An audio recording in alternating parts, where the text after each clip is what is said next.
So it's the 1800s, right? And suddenly all these cults start showing up because of social changes in America and romanticism making people want to become better because they were corrupted by society.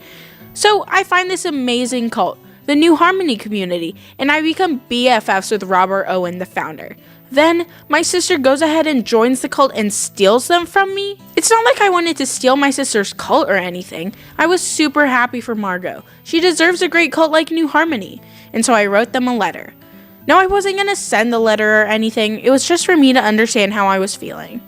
My letters are my most sacred possessions. I have 3 total. The Shakers from New York, the Oneida from New York, and New Harmony from Indiana. I write a letter when I have a crush so intense I don't know what else to do. Rereading my letters reminds me how powerful my emotions can be. How all-consuming. I remember the Shakers. I met the Shakers when I was wandering around New York. I was in Lebanon when I saw the most beautiful cult I had ever seen in my life. Celibacy and no procreation, more equality between genders and races, and dancing? What more could a girl ask for? Hi there. You should come to my communal house because we work in the fields and on Sundays we dance at worship. Don't worry about men because they treat us as equal and opposite genders aren't allowed to touch. Hey, you should really just leave your family and the world and join our Shaker community. We believe America's just too selfish and we should share everything. Wow, that's so cool. Maybe I will. And our founder, Ann Lee, was a woman, and she believed that sexual intercourse was the root of all sin. We accept all races, genders, and denominations, as long as you follow our rules. Because of the Second Great Awakening and new cultural views, people were more open to our ideas. Wouldn't it be nice if we were older than we would? I had loved the Shakers. Their views were so different, and they weren't afraid to be themselves. The Shakers never knew my true feelings about them, and never will, because they couldn't grow their community. Their celibacy made it so they could only recruit new people or adopt kids into their community, so their numbers slowly dropped, and now there are only 2 Shakers left. New Harmony was a fun one. I found New Harmony when I was trying to get over the Shakers, and I saw a paper advertising this new utopian community. I traveled to Indiana and met Robert Owen, the founder. He was very kind to me, probably because he believed in the equality of the sexes. Excuse me, are you lost? I'm new here and I just don't really know where I am. It's okay, I can show you around. I really love it here. What's it like?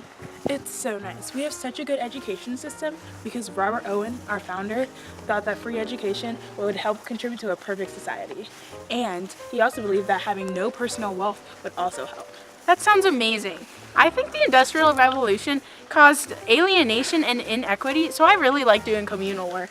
That's exactly what Robert Owen thought. He hated the Industrial Revolution in Britain, so he came here to see how it would work without it. And our working conditions are amazing.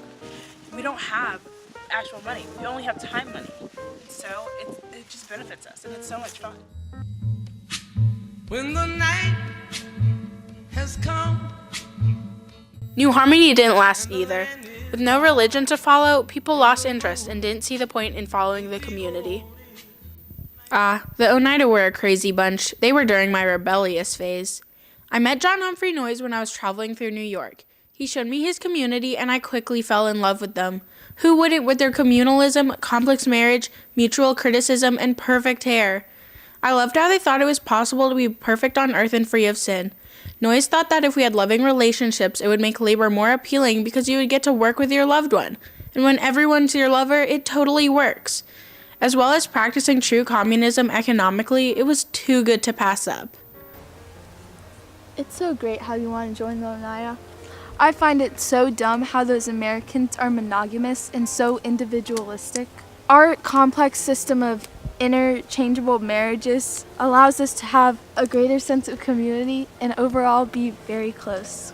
Yeah, I love it here. I'm not used to the mutual criticism yet, but I'll get used to it after a while.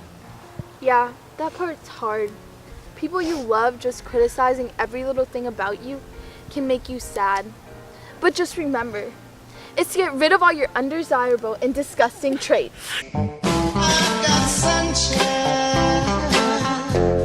on a cloudy day. This was the best cult I had ever joined. With their stirpa culture, which was their form of eugenics, every child was adorable.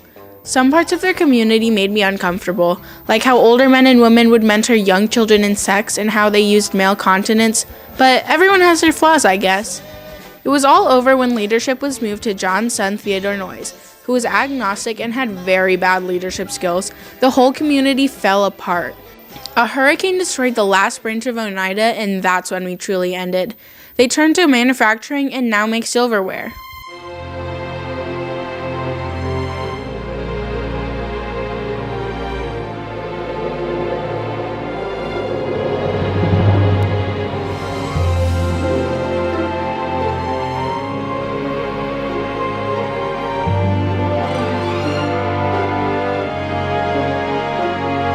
This is all I have left of them.